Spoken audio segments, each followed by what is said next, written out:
Hey, going on to 2.5 elementary statistics. Here we are. We're looking at measures of position. I kind of don't like that saying, but um, because really you're talking about box and whisker plots. There is two ways to measure your position. One is as the mean being the measure of center, and the other with the median being the measure of center. So mainly the first half here, we're going to focus on the median as being the center. I'll get into some calculator stuff. We can do all of these things by hand and then do it by calculator. So those are two things that I like to do. I like to show by hand what to do and then do it on the calculator.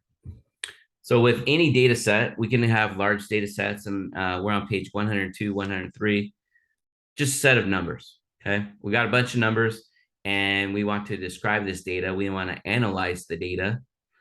Analyze the data. That's some fancy way of saying, make a graph and tell me what the graph says. Describe the graph. We could have skewness. We could have skewed left, skewed right, uniform, symmetric. So the box and whisker plot will allow us to do that. Another name you might see, it's called, some people call it a box plot. Sometimes I call it a box plot. Either way, box and whisker, box plot, just like stem plot is a stem and leaf plot. But we're going to answer some questions about, I'm going to start with this first data set, then we'll jump to a second data set. Same data set we had previously, 5 numbers here, 6 numbers there, odd and even data sets. So it's a little bit different. The number one thing we want to do is find the median, the number in the middle. And then once we find the number in the middle, then everything goes from there. We can break up a data set into what's called deciles. So 10%, we could do percentiles, 1%. But in this case, we're going to do quartiles. A quartile, if you have a quartile, that just means a quarter. So really important to know, there's a word quart in there. 4 quarts make a gallon, I think. They should, right? I don't know. I'm not an expert, but hey, quartiles, that means 25%. So if I'm going to break this up in this data set up into quartiles, I'm going to find the 25th percentile, the 50th percentile, and the 75th percentile. So I got quarters there. In order to do that, I'm going to find what's called the 5-number summary. The 5-number summary is the min value, the smallest number. And it's nice that I have these numbers in increase in order. I'm going to show you how to put the numbers, if you have a large data set, in increase in order. That's really important to be able to do when you have big numbers or a lot of numbers and the numbers are out of order.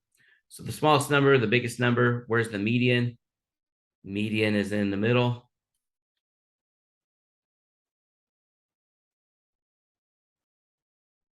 So sometimes it's the word, the letter M, but if you do it on the calculator, it would be MED for median. 5-number summary, we need 5 numbers. There's 5 numbers here. So obviously 7 and 10 have something to do with it, but this is where things get unique. Finding the quartile. This is the 0 percentile. This is also known as the 50th percentile. That's the 100th percentile. So where is the 25th and 75th percentile? Automatically, I'm thinking 7 and 10, but that's not the case. Okay, so a unique circumstance pops up where the quartiles are not inside the data set. What I'm going to do is have to exclude the median. The median is not included in the data set. And on page 102, in the US urban areas, traffic congestion, how long it takes to commute, or how many gallons you're using, I guess. You have your data set, and 31's in the middle. 31 is not included in the data set. I'm going to jump over here real quick and show you these things before I jump to quartiles. Obviously, 5 is your min, 50 is your max. The median, oh, here you go. The median is not 8. The median is not 10. The median is halfway point. Just like in a frequency distribution, you're going to average these two numbers, find the midpoint.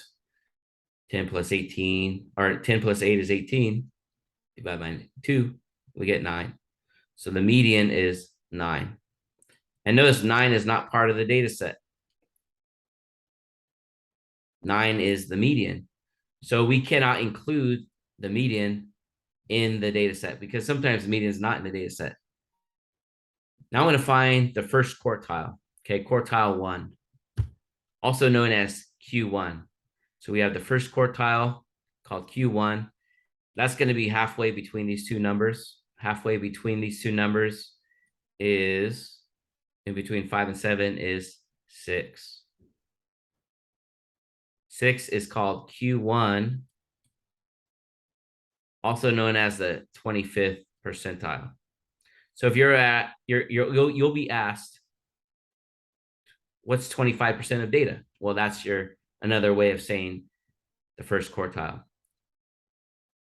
Finally, the third quartile is going to be over here. Halfway between 10 and 20 is 15. I'm going to find that number and call it Q3, or 75th percentile. Let's head over here. So as mentioned, the median is not included in the data set. So 5 and 7, or I'm sorry, 5 and 8 are your upper numbers and lower numbers. So I'm going to find the halfway point between the halfway points. Okay, that is 7. 7 is your Q1 for this data set, and 20 is your Q3 for the data set. This is doing it by hand. And what I found there is the 5-number summary. Min, Q1, median, Q3, max. Min, Q1, median, Q3, max. Okay, got 5 numbers. Those 5 numbers are important because from those 5 numbers, I'm going to construct a box and whisker plot. And I construct my box and whisker plots a little bit different than what you'll see in the book. The book, they use dots. I could use dots if I want to. But I'm going to use small lines. This is more old school, I guess, the method of making a box and whisker plot. But in a box and whisker plot, you need 2 things. We need to have we need a box and whisker. I'll put box, comma, whisker, so it's not confusing. And x-axis. I got 5-number summary here. I got the 5-number summary there. Common mistake, what a lot of people do is they will draw a box and whisker plot. Okay, like I said, this is my old school method. In the book, they use dots. They just put dots here in these locations.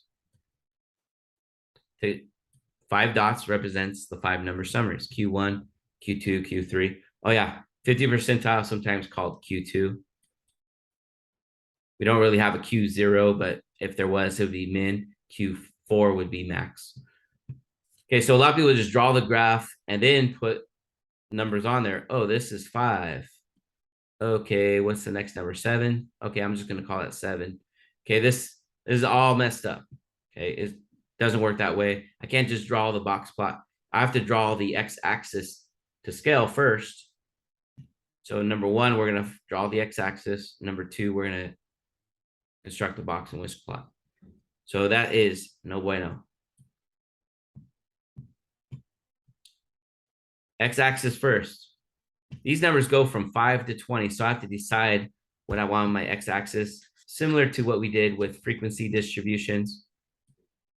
I need a small number. I'm going to start with 5 because 5 is a small number. And I'm going to go by 2s. I could go 5, 7, 9, 11. I like even numbers. They're even numbers. I don't know why even numbers are cool. We use them a lot, but I'm going to go by 2s.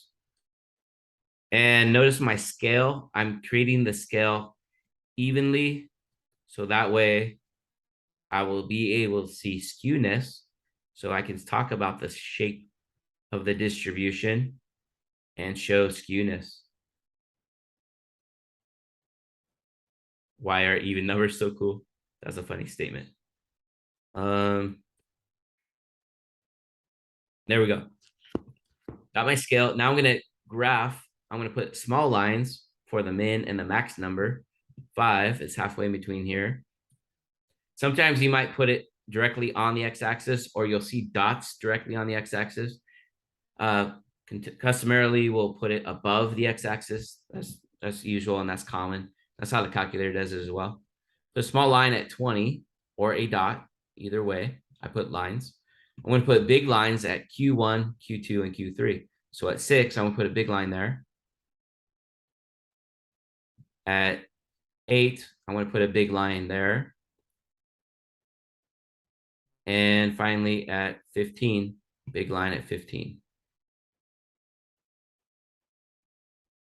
Make your box, close in the Q1 and Q3, and make your whiskers, connect the min and the max. There's my, it doesn't matter how thick you make it or anything like that. The lines just, the vertical lines just represent your 5-number summary. And usually I don't label on the x-axis because I want this to be clean.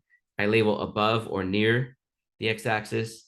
In the book on page 105, they label below your box and whisker plot. I like to label above my 5-number summary. So I got 5, 6, 8, 15, and 20. I can see the 5 numbers, or you could list them. That's a possibility as well. You can list all the numbers in there. Any questions? Give me a call. Give me an email. That'll be fun. Or just comment on the video. That helps too. All right, second data set. We have an even data set, and this data set is different. So I'm going to describe this data. The median is 8. The mean is probably going to be over here around 12 for that data set. I think it was, I can't remember, 15, 20, 30, 40, 50 divided by 5 is 10. The mean is 10. So the mean is over here. If the mean is greater than the median, the data is skewed right. And I can see some skewness over here. Most of the numbers are to the left. Some numbers are to the right, but that shows skewness. Okay, skewed, a little bit skewed right, somewhat skewed right. I think this data set is much more skewed, and you're going to see that when we draw it with the tail. So there's more values for this data set. It goes from 5 to 50. So I'm not going to go by 2s. That's going to take me forever to put the marks on here. I could go by 10s if I want, but I think I'm going to go by 5s. You can make your scale any way you want. I'm going by 5s because I feel like I'm still going to have a lot of, I don't know if I'm going to fit all my marks on here. I'm already at 20, 25, and 30, 35, getting closer, 40.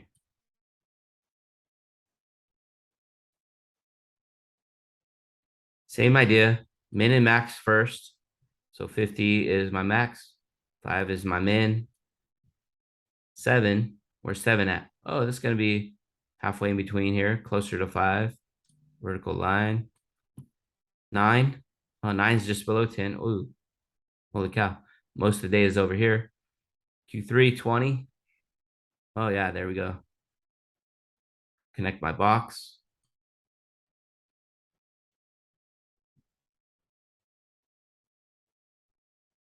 Connect my whiskers. Wow, we can see a lot of skewness in this box and whisker plot. 5, 7, 9, 20, 50. Great. All right. Box and whisker plot. When we have a big data set, as I mentioned, we can take a big data set and organize it into our calculator. So I'm going to do this on the calculator. That graph right there, I'm going to do it on the calculator. So I'm going to do some inputs. I'm going to exit the whiteboard so you can see the calculator clearly on there. Turn it on. Let me use calculator very much. So I got a flashing cursor. I want to enter my data. I'm going to use we're going to use the stat button quite a bit. So press stat, and then I'm going to edit my list. So press enter. If there's information in here, do not use the delete button. Go up to the list and use the clear button. If I delete, clear, enter. If I use delete, that's going to delete the list. Let me show you what happens when you delete the list. If I delete list one, oh no, where'd list one go? Shoot. Oh, there's 6 lists in there as well. I'm looking for list one. I don't see it. So I'm going to insert right here above delete. It says INS. I press second, delete, and saying, what do you want to call this list? So you can name a list anything you want. You could use the alpha button and call it list A if you want. Alpha A. I'm doing this backwards in my computer right now, so missed the button there. Anyhow, notice how I have list 2 highlighted. I'm going to insert. I'm going to do list 1. I guess I missed pressing the alpha button. I'm going to do list 1. Hey, it's back. I'm going to clear those numbers that are in list 1. Let me look at the numbers real quick. Random numbers. Okay. I'm going to clear those numbers. Clear the list. I'm going to use the data that's on page 103. Using the data. There's a lot of numbers. The numbers are not in increasing order. I'm going to show you how to put them in increasing order. I'm going to show you how to create a box and whisker plot and get the 5-number summary. Do all those things. First, enter the data into your calculator. I'm going to say them. While I say them, you could enter them so you don't have to look at the book. 55, enter. 59, enter. 55, enter. 56, enter. 57, enter. 55, enter. 60, enter. 59, enter. 61, 58, 57, 61, 59, 48, 44, 30, 39, 58, 48, 46, 19, 55, 45, 48, 48. This is tuition and fees in thousands of dollars at a college, okay, for 4 years of college. 19 stands out. That's a really small number. Double check on my calculator. The L1, 25, 48, that means there's 25 numbers. I checked 25 liberal arts colleges, and the last number is 48. Another thing that I like to do is go through if I missed a number. Sometimes you put a single digit number or a triple digit number. I could look through there real quick just to see that I did not do that. All right. Those numbers are out of order. I don't like that. So what I'm going to do is I'm going to put the numbers in an increasing order real quick. Okay, so I got my numbers. I'm going to press the stat button. Press the stat button. And there's sort A. Sort A means sort ascending. So I'm going to put the numbers in ascending order. So I'm going to go down to sort A and press enter. And sort A pops up on the screen. What am I going to ascend? I'm going to sort my list 1 in ascending order. So I'm going to enter second. Press the second button. Second and the number 1. When you press second 1, L1 pops up. You don't have to, but you can close the parentheses.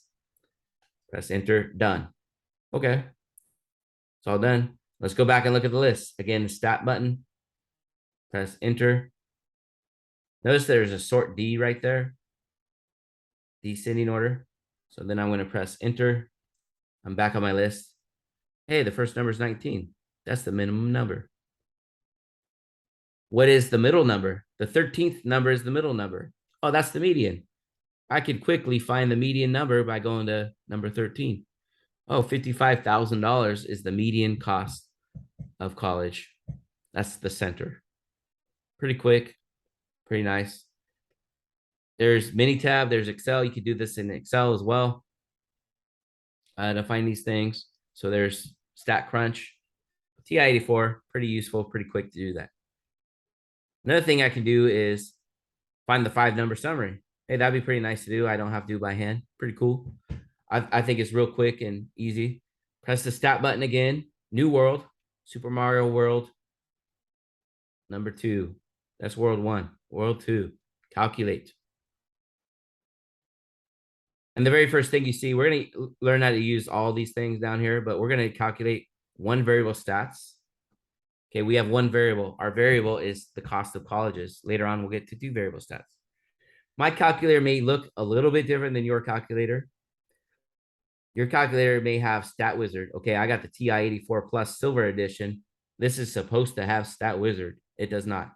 So right now, if you say X list or frequency list on there, we don't need to worry about it. Okay, don't put anything in frequency list. Only put information into the X list. List 1, second 1.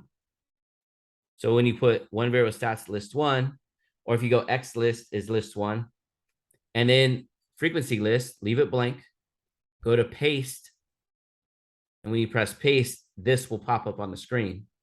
Then you press enter. Holy cow, there's all the information we need. Why don't we just do this in the beginning? It's so easy. 51 point, was it 51? Yeah, 51.2. That's the mean, the average cost of college. That S right there, I missed it earlier, but standard deviation, that's S. I think we did standard deviation in 2.4. That measures the spread. So sample standard deviation, 10.1. Population standard deviation, 9.9. Sample size, 25. Notice there's an arrow right there. It says go down. I'm going to use arrow down. Black magic. Yeah. There's a min. There's Q1. There's a median. There's Q3. And there's the max. 5-number summary. That's all I need. I can make a box and whisker plot for this data set, which is done on page 105 in the 8th edition of the elementary statistics textbook. All right, so skewed left distribution. The min is 19. I knew it would be skewed left because the mean was much less than the median. The mean was 51. The median is 55. The mean is to the left. Let's make a box and whisker plot with this thing, calculator. All right. If you've been in math class before, you use the y equals button. I can make graphs of equations here. If there's anything in here, I'm going to clear out that stuff because we're not going to make linear or quadratic equations or cubic equations or anything like that. What we're going to do is we're going to make stat plot equations. Okay, right there where it says y equals, right above it says stat plot, statistics plot. Just like we did with histogram, we're going to make a stat plot, a statistics plot. Plot 1 is on. I'm going to press enter and I'm going to go to plot 1. Okay, make sure it's on. If you have more than one plot on, you might get an error. So make sure you only have one plot that's turned on. Use the arrow key. Okay, there's a bunch of graphs there. There's the histogram. I'm using the arrow key. Hey, there's 2 box and whisker plots. One shows outliers, which I'm going to show you how to calculate outliers in a few minutes. This one does not show outliers. I'm just going to, this is a standard box plot. The one with the dots is called a modified box plot. So I'm going to use the standard box plot, press enter. And all it wants to know is your X list. If you ever see FREQ, that's frequency. Frequency is going to be 1. In the thousands of dollars, I could put 1,000 here if I want, and it'll calculate in thousands of dollars. But most of the time, we'll just keep frequency 1 just to be consistent. Now I want to graph. I want to graph this. So I press the graph button. Oh no, nothing happened. What do? I'm lost. Okay, don't get lost. You shall be found. All right, you're found here with the zoom button. Press zoom. And again, we use zoom quite a bit in this class. We're going to zoom number 9. We're going to zoom into the statistic. Press enter. Hey, there's your graph. It looks just like, well, similar to the graph up here. I want to use the trace button, and the trace button, I could go back and forth. There's the median. It says at the bottom, median's 55. Q3, 58.5, max 61. Q1, 47, min 19. So again, we see skewed left data. We just need a picture. We need a shape of the distribution to describe this data set. Again, we start off with just a bunch of numbers. And from those numbers, we were able to calculate these things. The big question was, is 19 an outlier? So in the book, we calculate if 19 is an outlier, and that's done on example 3, page 19, or I'm sorry, page 104. But our calculator does it for us. Watch this. I showed you that other graph. Don't tell anyone I told you this. Your other stats teachers. Secret. I'm going back to the plots. Remember, there are 2 plots. Find the outlier. Hey, student, do this multiple choice test and find the outliers. Well, hey, all I got to do is this. The mark, don't worry about the mark. That just shows what kind of mark you want for your outliers. Press graph or zoom 9. Hey, that dot right there is an outlier because it shows it is. If there's 2 dots, there would be 2 outliers. So I'm going to go to it. I'm pretty sure that's 19. So I'm going to use, again, the trace button. I'm going to go over. 19 is an outlier. This number doesn't have any meaning. This number 30, second smallest number in the data set. But sometimes if you have very large outliers and really large data sets, you're in statistics and business or in accounting or something like that. A lot of times, if you are looking at accurate data, you're going to throw out outliers. For example, if you're a banker and you have an account where somebody has $100,000 in debt, but most consumers have, $1,000 to $5,000 in debt. You got this one person with 100,000 in debt.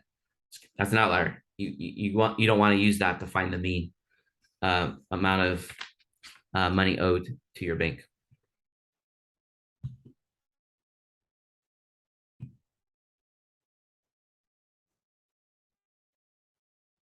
All right, so I mentioned I have 2 data sets here. I want to know if there's outliers here. So I'm going to go through the entire outlier calculation. We're almost there with this discussion, but outlier calculations, we got to find what's called the interquartile range. The interquartile range is another measurement of spread. So remember, in statistics sucks, SUCS, the last S is spread, and IQR can measure the spread along with standard deviation, measurement of the spread. So what's the IQR, the interquartile range? The interquartile range is pretty easy to find. Interquartile range, IQR. Q3 minus Q1. We're just going to subtract both the 75th, 25th percentile, or we just call them quartiles. We don't really call a median a quartile, even though we can, but usually if someone says quartile, the upper and the lower quartile, here's upper, here's lower. So I got 15 for this data set. I'm going to calculate the quartile. So remember, 15 is right here. 6 is right there. Find the interquartile range. The IQR for this data set. IQR is, can I do the math today? 15 take away 6 is 9. The IQR is 9. Over here, 20 take away 7 is 13. The interquartile range is 13. That measures a measurement of the spread. And again, that was where most data is at. That's about 50% of your data because it avoids those outliers, as I mentioned, with credit card debt. Why do we need to know the interquartile range? Because we're going to do the outlier calculation. Remember that 50 right there and that 20? I want to know if those were outliers. We called them earlier possible outliers. So I'm going to do the outlier calculation. There's guidelines, and they got guideline step number 1. Then you got to go step number 2. Then you got to go step number 3, and so on. I oftentimes have a little shortcut here. I'm just going to jump straight to step 4 and 5. I'm assuming that you can plug in numbers into formulas. This formula. So the upper, they call it the upper quartile or upper bound. There's not really a name for it. That would be Q3 plus 1.5 times IQR. Put a dot there. I tried to avoid using X 4 times. Hopefully you do too. The lower bound number, again, no name for it, is Q1 minus 1.5 times IQR.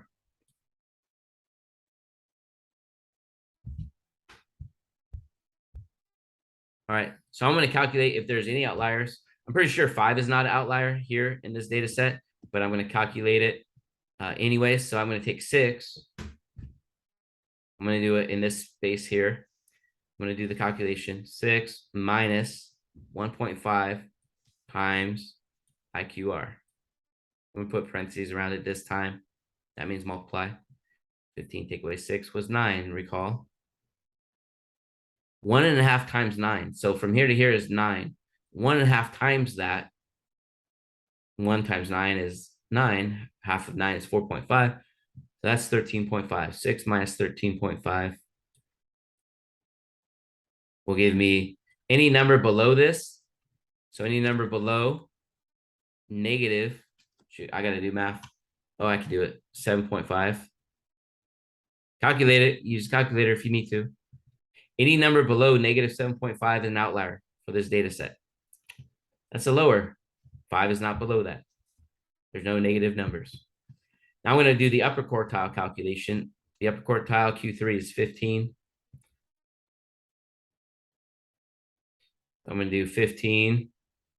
And I'm going to add 1.5 times IQR. I'm just going to write it out, plug it in. Again, the IQR is 9.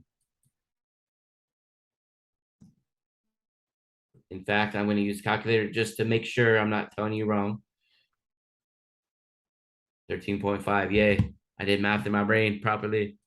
Woohoo, it's a good day. Is 20 an outlier? Let's calculate it. That's 28.5. Any number above 20.8.5 is an outlier. So 20 is not an outlier, and it didn't appear to be. It's not very, very far away from the data set. Next one, I'm going to go over here and calculate outliers. So I'm going to use the same formula, the outlier calculation. That's just what it's called, outlier calculation. Let's do it. Q1, I'm pretty sure 5 is not an outlier, but I'm going to do it anyways. 7 take away 1.5 times IQR.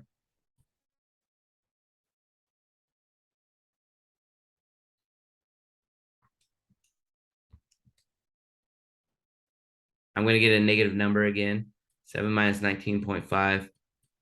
Any number below negative 12.5 is an outlier. No outliers. I'm pretty sure 50 is an outlier. Let's calculate it. 20 plus 1.5 times IQR. 20 plus 19.5. I know that this is 19.5. It's 20 plus that. 39.5. Yep, 50 is above 39.5. Therefore, 50 is an outlier. Yay, we found it. Like a pot of gold. Okay. I showed you on the calculator how to find an outlier with the last data set, finding the IQR. It's all done on page 104 again. So the upper number was 75.75. So was there a number above 75.5? I didn't think so. The lower quartile was 29.75. 19 is below 29. So 19 was a lower outlier. And we showed that on the calculator. I don't know why always say we, but I say that a lot because all of us math teachers you ever had all work together. There we go. I just said we again. Thank you. Have a good one. Oh, but wait, there's more. I forgot. I'm gonna shut you down.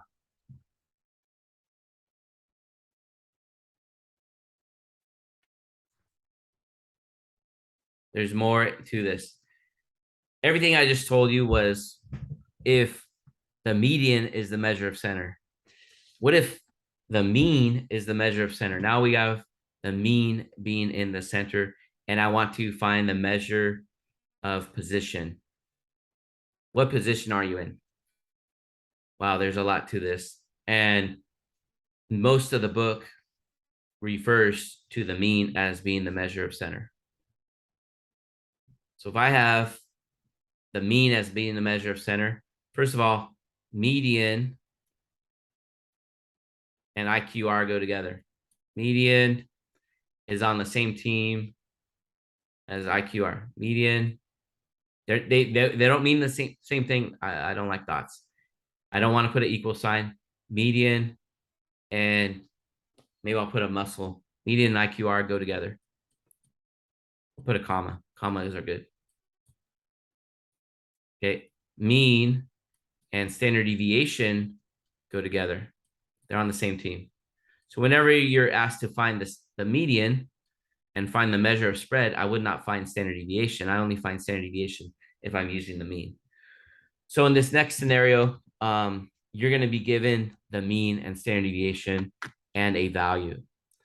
And in order to find a measure of position, we're going to find what's called a z-score. And that z-score is a little formula that goes like this. The name of this is called standardizing. So if you're ever asked to standardize a value, a way to do that would be to find z-score. So I'm going to give you an example of this. Okay. You got statistics. And what example did I use earlier? I think I said chemistry in a previous video. You have stats and you have chemistry. Remember the 4 and 5 unit classes that you are taking. So in stats, the average score on the first test is an 80.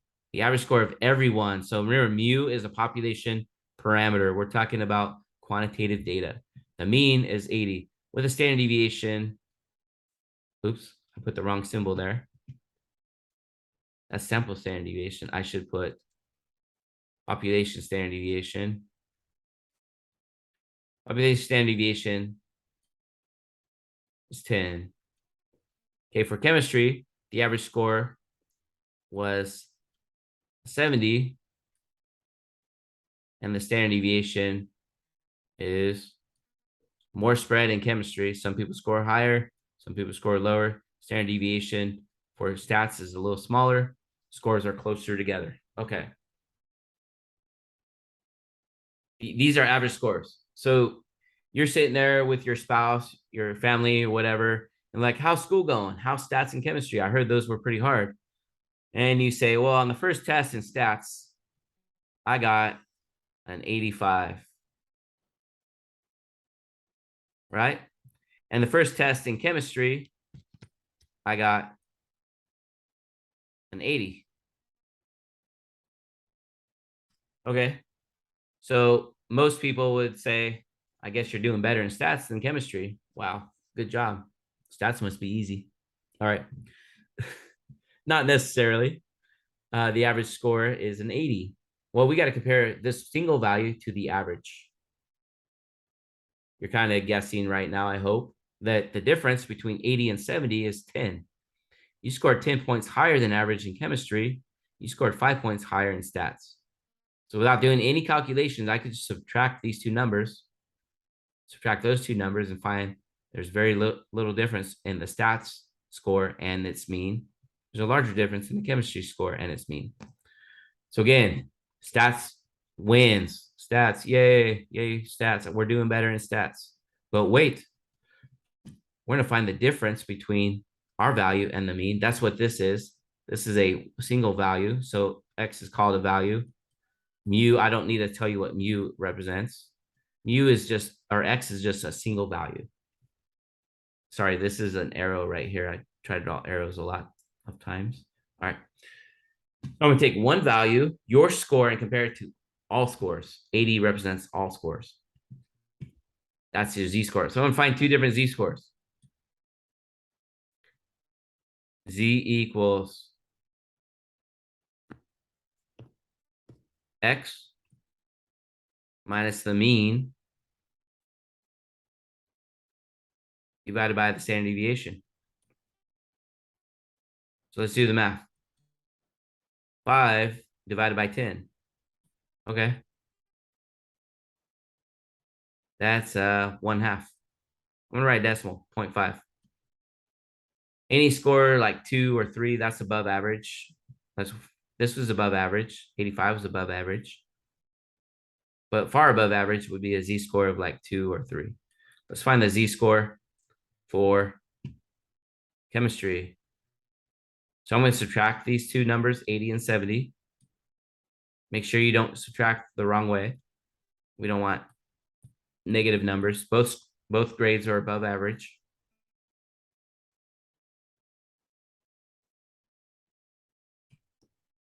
So now I'm going to figure out what's 80 minus 70. Oh, yeah, that's 10. Yeah. And get a value of 0.83. What class are you doing better than? And whatever has a higher z-score, whatever standardizes to be greater. Well, 0.83 is much greater than 0.5, not that much greater.